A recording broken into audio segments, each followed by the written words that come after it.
They say the devil is in the details, but for my husband Mark, the devil was in the wheel well, specifically the rear passenger tire. Every Friday night, like clockwork, he came home with a story about late meetings in the city, but the thick red clay caked deep in the rubber treads screamed that he'd been off-road, miles away from the office. He thought he was clean. He thought he was clever. But mud always remembers where it's been. The grandfather clock in the hallway, a monolithic structure of mahogany and brass that we had inherited from his great-aunt, chimed the quarter hour. It was 11:15 p.m. The sound didn't just ring, it resonated through the floorboards, vibrating up through the soles of my feet where I stood by the front window. The vibration felt like a warning, a low-frequency hum that settled in the pit of my stomach, mingling with the acidity of the cheap Chardonnay I'd been nursing for the last 90 minutes. I looked down at the glass in my hand. It was one of the good ones, the crystal stems we had bought in Prague on our honeymoon 5 years ago.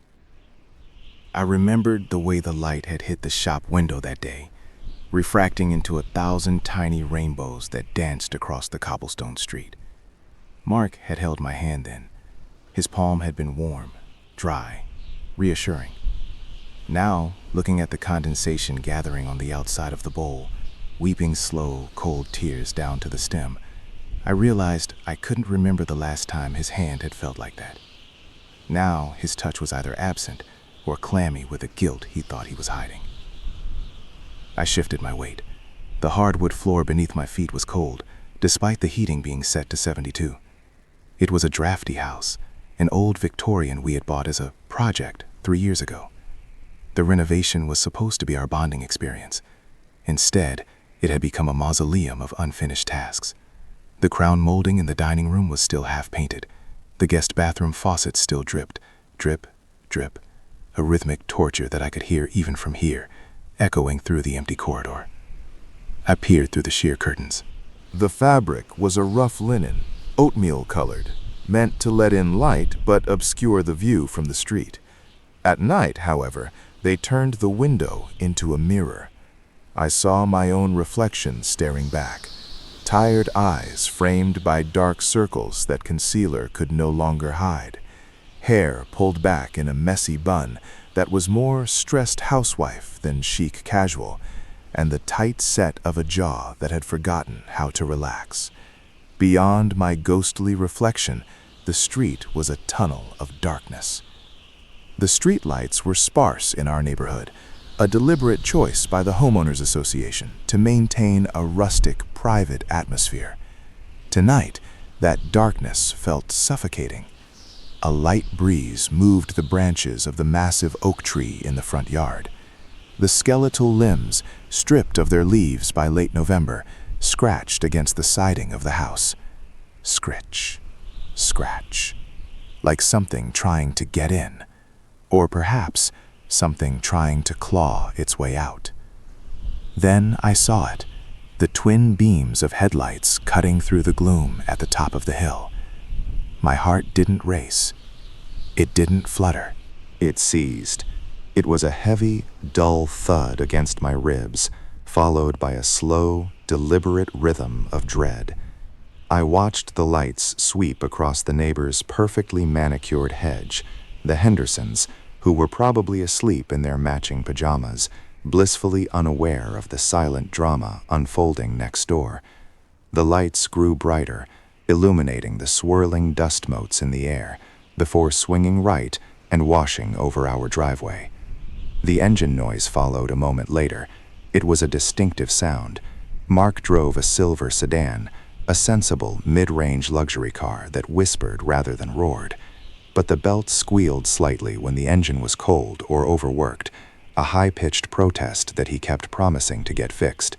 I heard it now, a faint screech as he idled for a second too long at the base of the driveway before ascending the slight incline. I didn't move away from the window. I couldn't. I was rooted there, a statue in my own home, compelled to witness the ritual.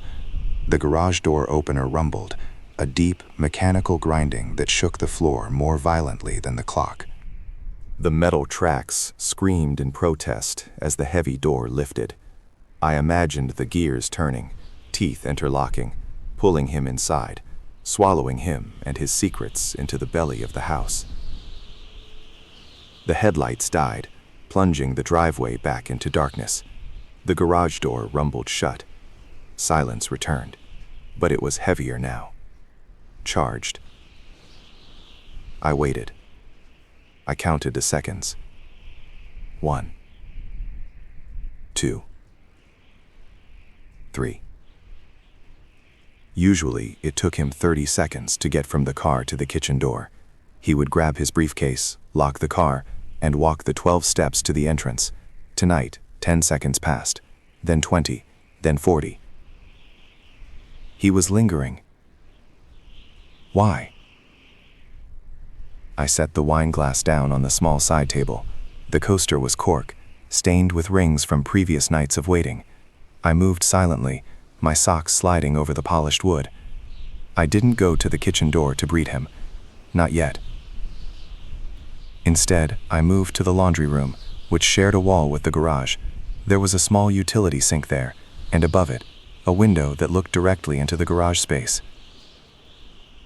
It was high up, meant for ventilation, but if I stood on the tips of my toes, I could see down. I didn't turn on the laundry room light. I navigated by the faint glow of the street lamp filtering in from the hallway and the blinking LED of the washing machine. I reached the sink, gripped the cold porcelain edge, and hoisted myself up. The garage was bathed in the harsh yellow light of the single bulb Mark had forgotten to replace with a brighter LED. The concrete floor was stained with oil spots, mapping the history of our previous, less reliable vehicles. Mark was there. He wasn't walking to the door. He was standing at the back of the car. He had his suit jacket off, draped over one arm. His other hand was resting on the trunk, fingers drumming a nervous rhythm on the silver paint. He was looking down at the rear passenger wheel. I squinted, pressing my forehead against the cold glass. From this angle, I couldn't see exactly what he was looking at, only the curve of his back and the way his head was bowed. He reached into his pocket, pulled out a handkerchief, one of the monogrammed ones his mother gave him every Christmas, and bent down. He was wiping the wheel well. My breath hitched. He knew, or at least he was paranoid. I watched as he aggressively rubbed the cloth against the tire, then the rim, then the plastic molding of the wheel arch. He scrubbed with a frantic energy, his shoulder dipping and rising. After a moment, he stood up, inspected the handkerchief, and grimaced. He shoved the soiled cloth deep into his trouser pocket, not his jacket pocket. Hiding the evidence from the dry cleaner, perhaps, or just keeping the filth close to his skin. He took a deep breath, rolled his shoulders back, and put on his home face. I saw the transformation happen physically. The slump in his posture vanished. The frantic energy smoothed out into a practiced weariness. He ran a hand through his hair, ruffling it to look more tired. More, I've been working on spreadsheets for 12 hours. I dropped down from the sink before he turned toward the door. I scrambled back to the living room, my heart now hammering a frantic staccato against my ribs. I picked up my wine glass, sat in the armchair, and opened a book I hadn't read a single page of in 3 weeks. The door from the garage to the kitchen opened. The familiar click of the latch. The beep of the alarm system disengaging. "Elena? You still up?" His voice was smooth. Too smooth. It lacked the gravel of exhaustion he was trying to portray with his posture. It was the voice of a man who had been awake, alert, and alive, not a man drained by corporate drudgery. "In the living room," I called out. My voice sounded thin to my own ears, brittle, like dry leaves. Mark walked in. He loosened his tie as he crossed the threshold, the silk sliding through the collar with a soft hiss. He smiled, a tight, grimacing thing that didn't reach his eyes. His eyes were dark, dilated, buzzing with residual adrenaline. "God, what a nightmare," he sighed, dropping his briefcase by the sofa. It landed with a heavy thump. Traffic on the I-95 was backed up for miles. Construction, I think, or an accident. I didn't catch the radio report. I looked at him. I really looked at him. I noted the faint sheen of sweat on his forehead, despite the cool November air. I smelled him from 5 feet away. Beneath the notes of his expensive sandalwood cologne and the stale, recycled air of the office, there was something else, something earthly, damp. "You look exhausted," I said, taking a sip of wine. The liquid was warm now, unappetizing, but I needed the prop. "I am," he said, rubbing his eyes. "My back is killing me. Those office chairs are torture devices." "Did you eat?" "Yeah, grabbed a sandwich at the desk around 7. I'm just going to shower and crash." He leaned down to kiss me. I held my breath. As his face came close, the smell intensified. It wasn't just dampness. It was the smell of decaying leaves, of wet soil, of the outdoors. It was the smell of a forest floor after a rainstorm. It was a beautiful smell, objectively, but on him, on a Friday night, when he was supposed to be in a high-rise downtown, it was the stench of betrayal. He pecked my cheek, a dry, perfunctory contact, and pulled away quickly. "Go ahead," I said, turning a page of my unread book. "I'll be up in a bit. Don't stay up too late," he said, already retreating toward the stairs. I waited until I heard the shower running. The pipes in the old house groaned as the water pressure kicked in. The sound of the water hitting the tiles was a steady roar that masked any noise I made. I closed the book. I stood up. I walked to the kitchen, bypassing the garage door for a moment. I went to the drawer where we kept the spare keys. I grabbed the spare fob for his car. I moved into the garage. The air was still thick with the heat from the engine and the smell of exhaust. The motion sensor light clicked on, flooding the space with that harsh, clinical illumination. I walked to the rear passenger side. He had tried to clean it. I could see the smear marks on the plastic wheel well where he had rubbed it with the handkerchief. But he had been rushed. He had been sloppy. He had cleaned the rim. He had cleaned the outer edge of the tire. But he hadn't looked underneath. I knelt on the cold concrete. My knees cracked. A sharp sound in the quiet garage. I reached under the bumper, feeling along the inside of the wheel well, up where the suspension spring coiled. My fingers brushed against something cold and wet. I pulled my hand back. My fingertips were coated in thick, reddish-brown mud. It wasn't the gray, gritty road sludge you get from highway driving. It wasn't the black soil of our garden. This was clay. Heavy, sticky, southern red clay. And embedded in the glob on my index finger was a single, small pine needle. We didn't have pine trees in our neighborhood. We lived in a subdivision of oaks and maples. The nearest pine forest was at least 30 miles north, past the city limits, out where the suburbs dissolved into rural farmland.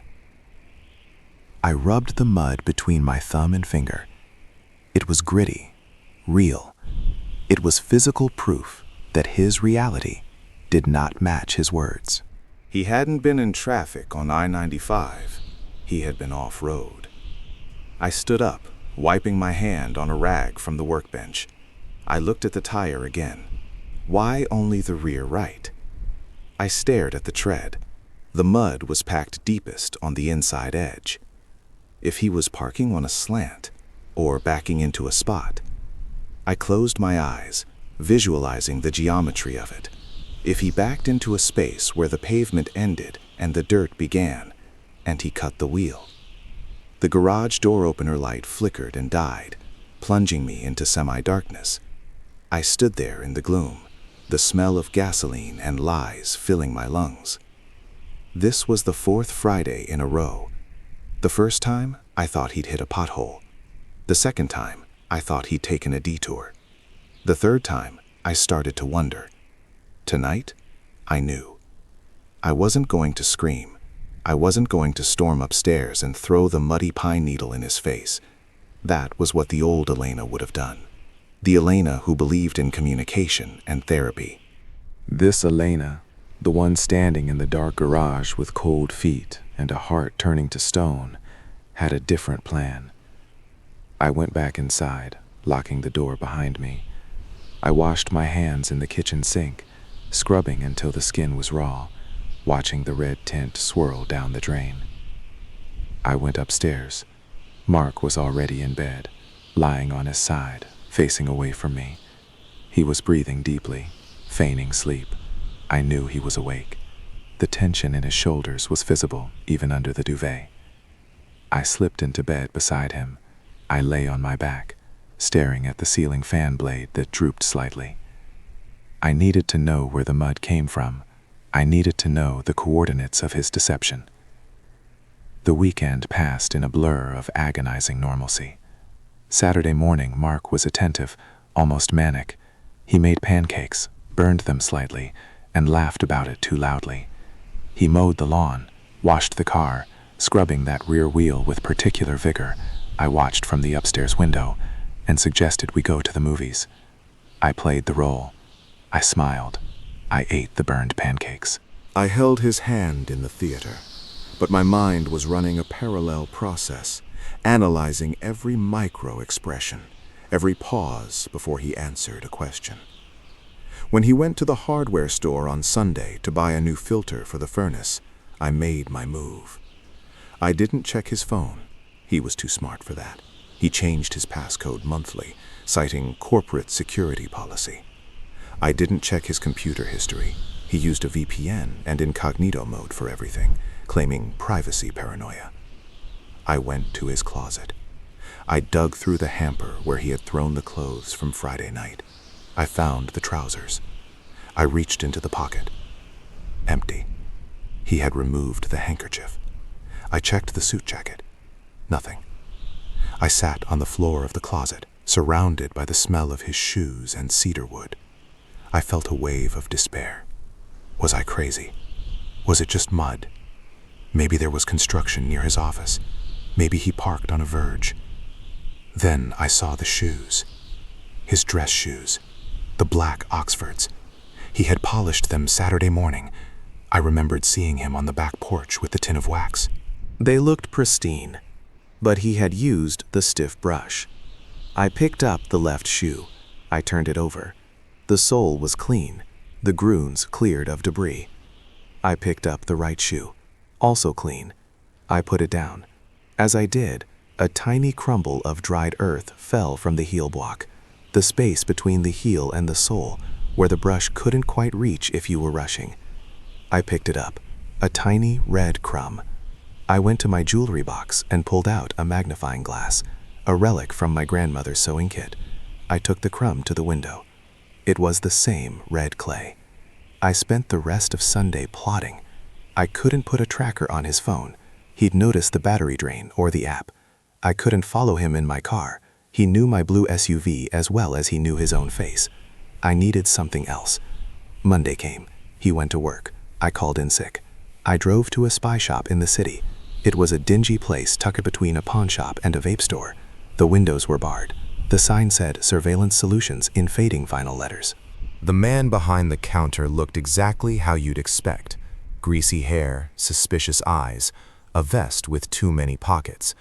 He didn't ask why I needed a GPS tracker. He just asked what kind of battery life I needed. A week, I said. And it needs to be magnetic. Standard model, he grunted, sliding a small black box across the glass counter. Strong magnet, waterproof, updates every 10 seconds when moving, sleeps when stopped, heavy duty. How do I track it? App. Subscription is $20 a month. You want a SIM card? Yes. I paid in cash. I walked out with the device burning a hole in my purse. Tuesday night, 2 a.m. Mark was asleep. He snored softly, a rhythmic puff of air that used to be comforting and was now infuriating. I slipped out of bed. I put on my slippers. I grabbed the black box from my purse in the bathroom. I went down to the garage. The silence of the house at 2 a.m. was profound. The refrigerator hummed. The house settled with creaks and groans. I approached his car. I lay on the cold concrete, sliding underneath the rear bumper. The undercarriage was a landscape of pipes and metal plates. I found a flat spot on the frame, tucked up inside the rear bumper, shielded from road debris but open to the sky for signal. Clack.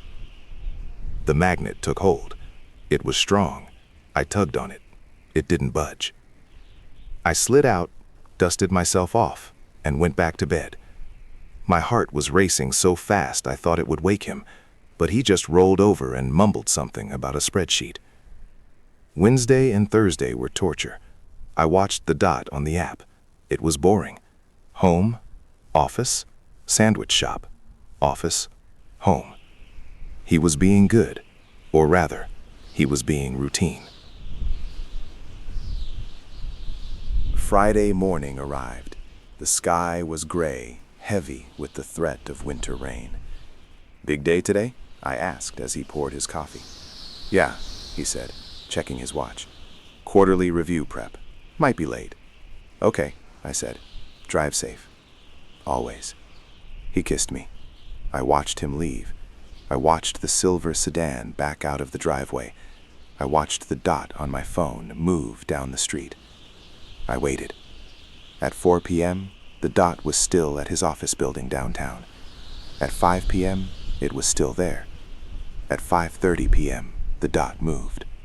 I sat at the kitchen table, the phone flat in front of me. The screen was the only light in the room. He went onto the highway, northbound. Good. That was the way home.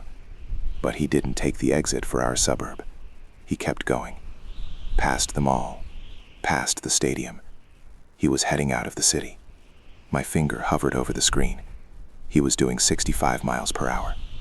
He took exit 42. I froze. Exit 42 was nothing. It was 2 gas stations and a road that led into the foothills. It was the route to the state parks, the campgrounds, and the isolated farmhouses that people bought when they wanted to disappear. He turned left onto County Road 9. I grabbed my keys. I had rented a car earlier that day, a generic gray sedan. Enterprise had a special. I parked it 2 streets over. I ran out the back door, cutting through the neighbor's yard, sorry Henderson's, and sprinted to the rental. I keyed the ignition. I had a lead. He was 20 minutes ahead of me. I didn't need to see him. I just needed to follow the dot. I drove. The rain started as I hit the highway, a cold, miserable drizzle that necessitated the wipers on an intermittent setting. Swish. Pause. Swish. I watched the phone mounted on the dashboard. The dot was moving steadily deeper into the rural grid. He turned off County Road 9 onto a smaller road, Old Mill Lane. I knew that road. I had driven past it once years ago on a scenic drive. It was unpaved for the last few miles. That explained the mud. I pushed the rental car to 70. I needed to close the gap, but not too much. I arrived at exit 42 as dusk was settling in. The sky was a bruised purple, the trees silhouetted like jagged teeth against the horizon. I turned onto County Road 9. The streetlights vanished. It was just me and the high beams cutting through the rain. The dot on the screen had stopped. He was stationary. I slowed down. I approached Old Mill Lane. It was a gravel turnoff, marked by a leaning wooden post.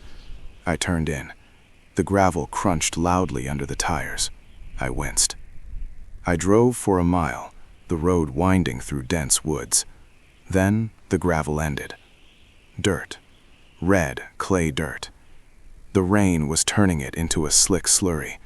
I felt the rental car's traction control flicker. This was it. This was the source. I checked the map. The dot was another half-mile up, down a spur road that wasn't even named on Google Maps. I killed the headlights. I drove on parking lights only, creeping forward at 5 miles per hour. The darkness was absolute. The trees loomed over the road, creating a tunnel. I saw a break in the trees ahead. A clearing.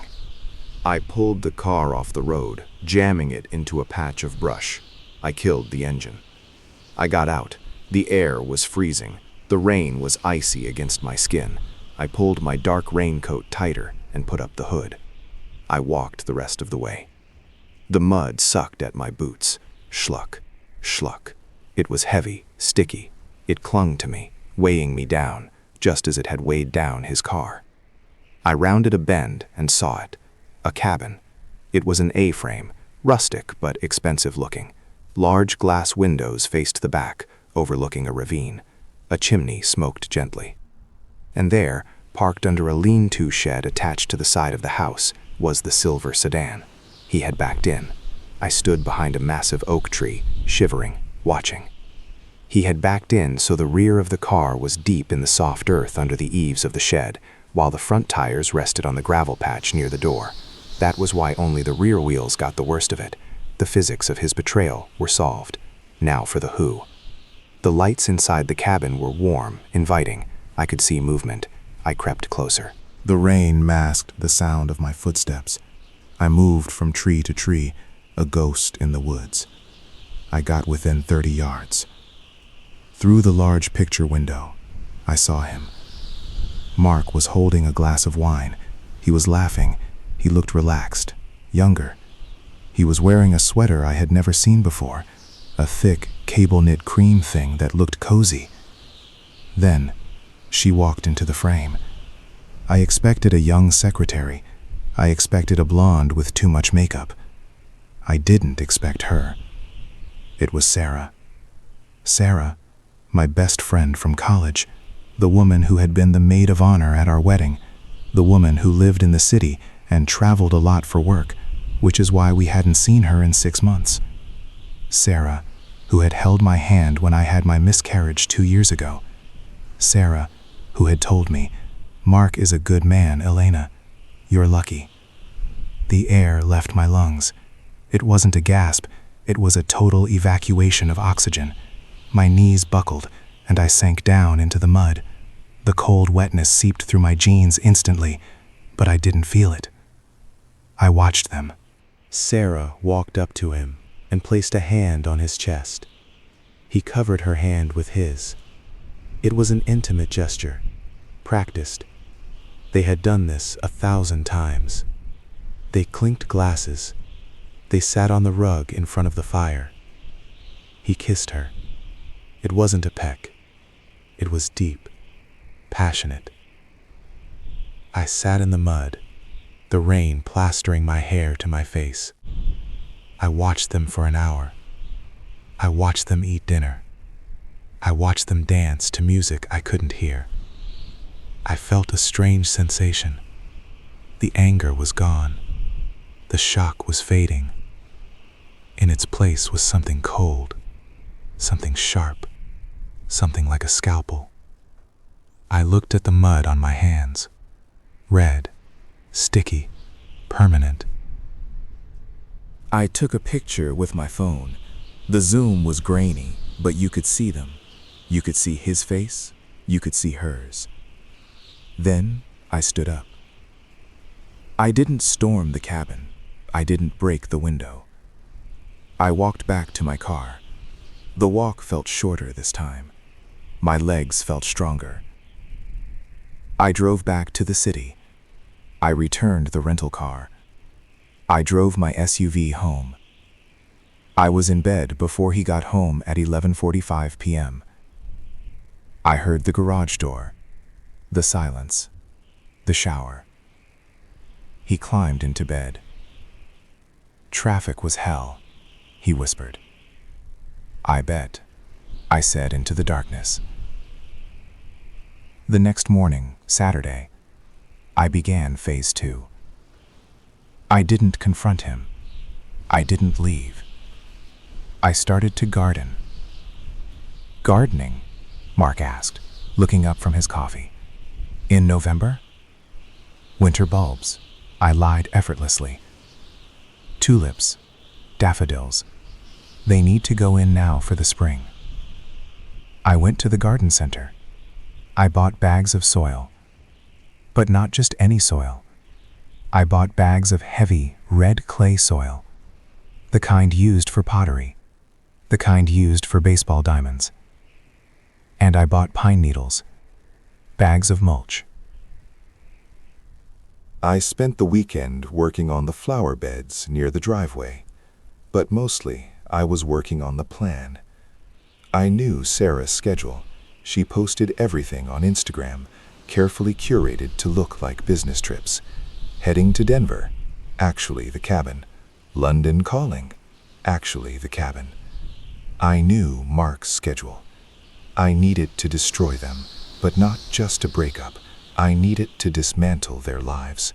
Mark worked in finance. Reputation was everything. Sarah worked in high-end real estate. Trust was everything. I spent the next week being the perfect wife. I cooked his favorite meals. I asked about his day. I even suggested we book a vacation for the summer. Maybe Italy again, I suggested on Tuesday. That sounds great, honey, he said, texting under the table. On Wednesday, I went to the bank. I met with a private investigator named Mr. Vance. I don't need you to find out if he's cheating, I told him. I know he is. I need you to find out who owns the cabin. Mr. Vance called me back on Thursday. It's a shell company, he said, LLC registered in Delaware. But the utility bills are paid by a S. Miller. Sarah Miller. She owned the Love Nest. Friday came again. Late meeting? I asked. Yeah, sorry. It's okay. I'm going to a book club tonight anyway. He laughed. I didn't follow him this time. I didn't need to. Instead, I went to the garage. I had collected the mud from his tire last week. I had scraped it off the driveway where it had fallen. I had a jar of it. I also had the GPS data log. I went into his home office. I logged into his desktop. He thought he was secure. But I had watched him type his password 3 months ago. SARAH 1998. The arrogance. I accessed his email. I didn't send anything. I just set up a rule. Forward all incoming emails from Sarah Miller to Elena. Then I went deeper. I looked at his financial records. He wasn't just sleeping with her. He was funneling money. Consulting fees paid to her LLC. Thousands of dollars a month. From our joint savings. Disguised as investment transfers. He was using our money to pay for his affair, to pay for the cabin repairs, to pay for the wine they drank. That was the breaking point. The infidelity hurt my heart. The theft hurt my future. I printed everything. Then I drove to Sarah's apartment in the city. She wasn't there, obviously. She was at the cabin. I had a key. Emergency spare she gave me years ago. I let myself in. Her place was immaculate, modern, cold. I went to her bedroom. I opened her jewelry box. I took one earring, a diamond stud. I drove home. When Mark came home that night, smelling of the forest and her, I was waiting in the kitchen. "You're up late," he said. "Book club ran long," I said. "Look what I found in the driveway." I held up the diamond earring. His face went pale. Not white, gray. Where did you find that?" "By your car door," I said innocently. "It must have fallen out of my purse, but it's not mine." I watched his gears turn. He recognized it. It was Sarah's. Maybe it's Mom's? From when she visited? He stammered. Maybe, I said. I'll ask her. No, he shouted, then lowered his voice. No, don't bother her. I'll take it. I think I know who it belongs to. Someone at work dropped it in the car. In the car? I asked. I found it in the driveway. Right. She gave me a ride to lunch. Must have fallen out. Okay, I said, handing it to him. He snatched it. His hand was shaking. He thought he had dodged a bullet. He thought it was a close call. He didn't know the war had just started. The psychological warfare phase lasted 2 weeks. Week 1. I started leaving traces of Sarah in our house. A tube of her specific brand of lipstick in the guest bathroom, a receipt from her favorite coffee shop tucked into his sock drawer, the smell of her perfume. I bought a bottle, sprayed faintly on his pillowcase. He was going insane. I watched him sniff the pillow, bewildered. I watched him find the receipt and panic, flushing it down the toilet. He thought she was doing it. He thought she was invading his sanctuary. I heard him on the phone in the garage one night. Sarah, you have to stop. You can't come here. You can't leave things here. Pause. I'm not crazy. I found the lipstick. Sarah, don't lie to me. He was fighting with her. Good. Week 2. I started leaving traces of him at her place. Or rather, implying it. I created a fake email address that looked like a private investigator's. I emailed Sarah. Subject: Inquiry regarding Mark. Body: We have the photos. The client is deciding how to proceed. I didn't say who the client was. Sarah panicked. She called Mark. Mark called her. They were spiraling. Who knew? Was it me? Was it his boss? Was it the IRS? Their Friday nights were no longer romantic getaways. They were strategy meetings, panic rooms.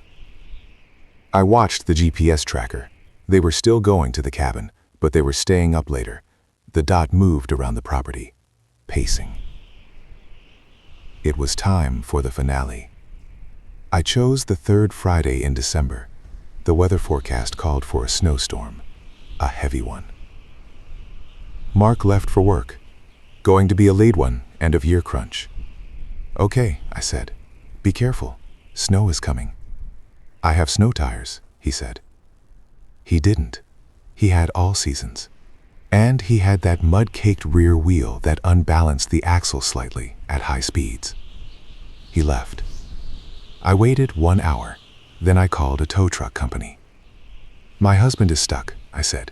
He's at this location. I gave them the coordinates of the cabin. But don't go yet. He asked me to call you at 9 p.m. if he wasn't back. Okay, ma'am. Then I called his boss. Hi, this is Elena. Is Mark there? There's a family emergency. Mark? He left at noon. Said he had a family emergency. Oh, I said, my voice trembling perfectly. Oh, God. He never made it home. He must have crashed. I'll call the police, the boss said. No, let me check the GPS on the car first, I said. I don't want to panic anyone. I hung up. I waited until 8 p.m. The snow was falling hard. The roads were treacherous. I drove the SUV. I had real 4-wheel drive and chains. I drove to the cabin. I didn't park in the bushes this time. I parked right across the end of the driveway, blocking the exit. I turned on my high beams. They flooded the cabin windows with blinding white light. I sat on the horn.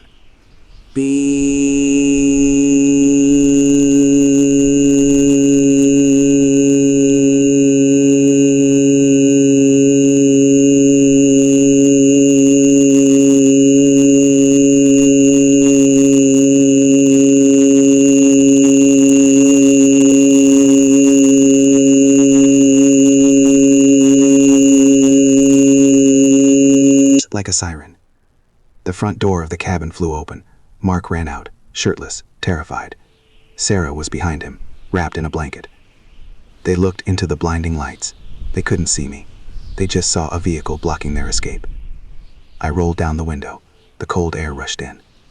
Mark, I screamed. Mark, help me! He froze. He recognized the voice. Elena? He ran toward the car, shielding his eyes. Elena, what are you doing here? How did you...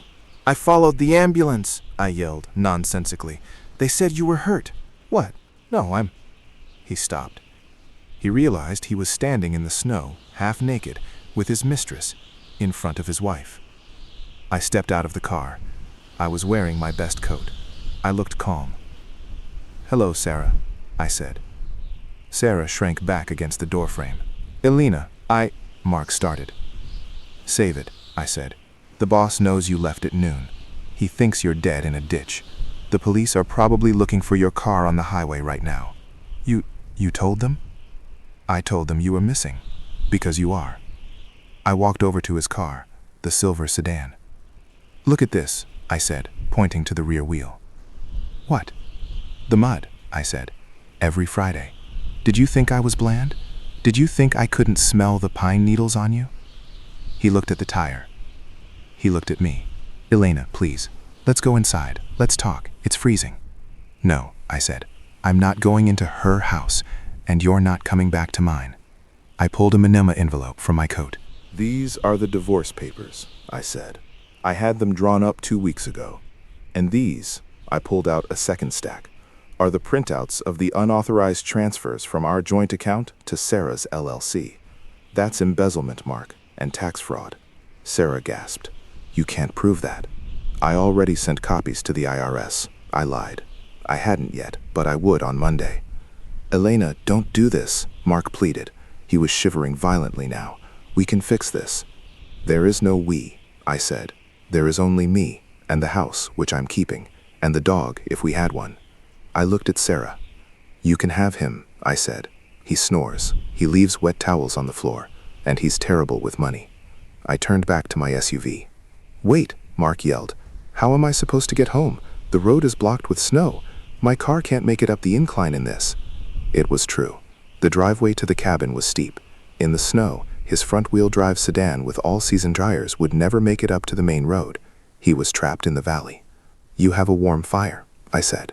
Enjoy it. Elena! I got in my car. I backed up, swinging the heavy SUV around. As I drove away, I saw them in the rearview mirror. 2 small, shivering figures, standing in the red mud and white snow, bathed in the red glow of my taillights. I drove home slowly. The snow was beautiful. It covered everything. It covered the mud. It covered the tracks. When I got home, I poured a glass of the expensive wine, a fresh bottle. I sat in the living room chair. I picked up the phone and called the police non-emergency line. Hi, I called earlier about my missing husband. I'm so embarrassed. He called. He's fine. He's staying with a friend. Glad to hear it, ma'am. I hung up. I slept in the middle of the bed that night. It was spacious. It was warm. The next morning, I hired a contractor to come fix the dripping faucet. Can you come today? I asked. It's an emergency. Saturday? That'll cost double. That's fine, I said. I recently came into some money. My husband's consulting budget just freed up. I watched the contractor work. Drip, drip. The silence was beautiful. Mark tried to call. I blocked him. Sarah tried to call. I blocked her. Monday morning, I filed the papers. I submitted the evidence of financial impropriety to his firm's compliance department. An anonymous tip, of course. Mark lost his job 3 days later. Sarah's real estate license came under review for unethical financial practices shortly after. 6 months later, the divorce was finalized. I got the house. I got the savings. What was left of him, plus restitution. I was in the garage one day, cleaning out his old boxes. I found the stiff brush he used to clean his shoes. I picked it up. There was still a faint dusting of red clay in the bristles. I walked out to the driveway. I tapped the brush against the pavement. The red dust fell out, scattering in the wind. I looked at my own car tires. Clean, black, pavement bound. I smiled. They say revenge is a dish best served cold. But sometimes it's best served with a side of geography and a little bit of mud. I went back inside. The house was quiet. The grandfather clock chimed. It was Friday night, and I had nowhere to be, and no one to wait for. It was perfect.